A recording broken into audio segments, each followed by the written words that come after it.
I spent more time choosing the tuxedo than I'd ever admit out loud.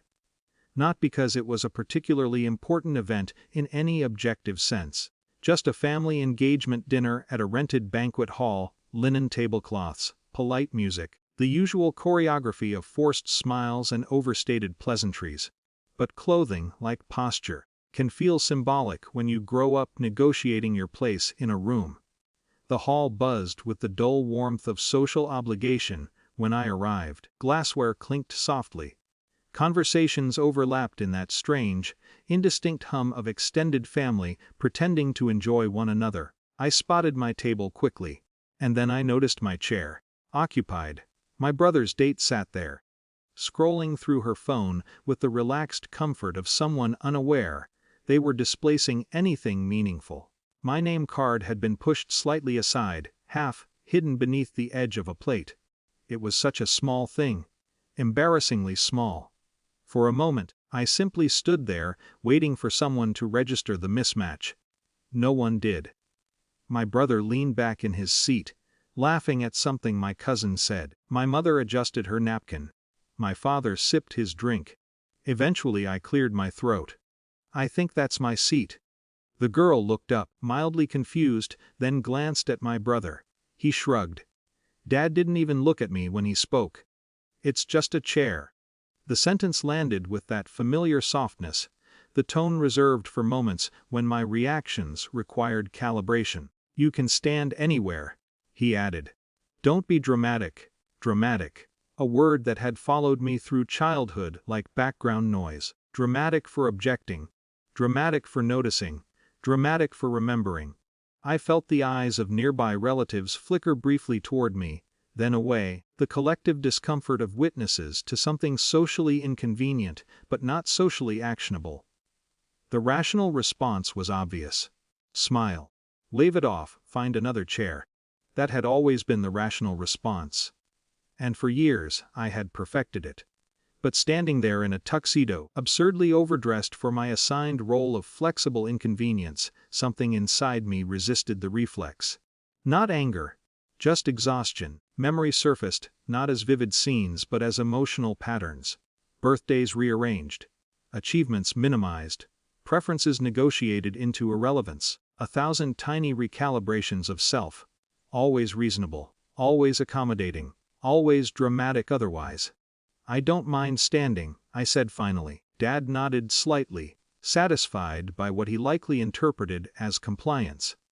It was easier for everyone when things remained proportional. I reached into my inner jacket pocket. The papers had been there purely out of practicality. A habit, really. I'd stopped trusting digital, only copies after one too many bureaucratic inconveniences. Lease renewal documents. Their condo. Technically routine, technically unrelated. I placed the envelope gently on the table. My father frowned. "What's this?" "My decision," I replied. The table's atmosphere shifted, subtly but unmistakably. Conversation stalled mid-sentence. My brother straightened slightly, sensing deviation from script.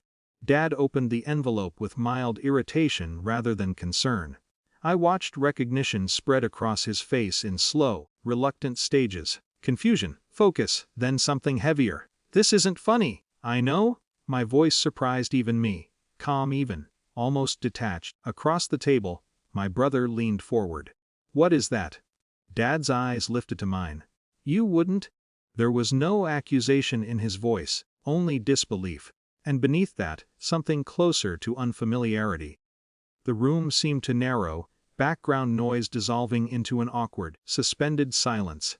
Even distant relatives sensed that some invisible line had been crossed. "It's just paperwork," I said. The echo of his earlier words did not feel clever or satisfying. Just accurate. Dad's composure cracked first. "You're seriously doing this? Over a chair?"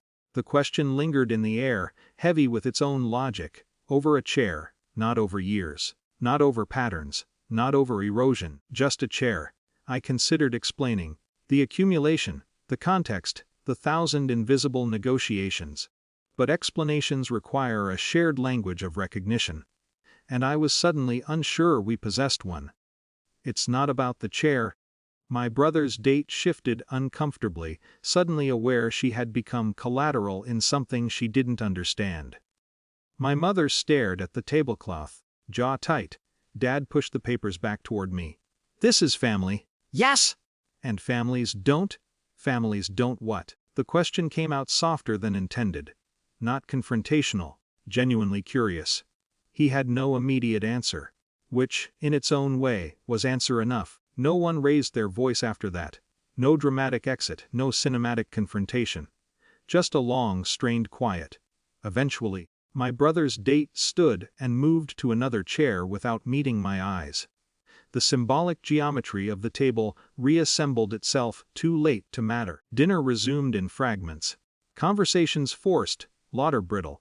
Across from me, my father avoided my gaze entirely. The papers remained between us like an object too heavy for anyone to casually dismiss.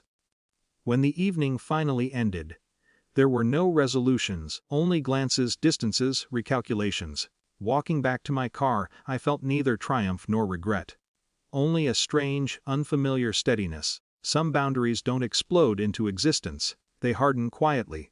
After years of being told what is just something,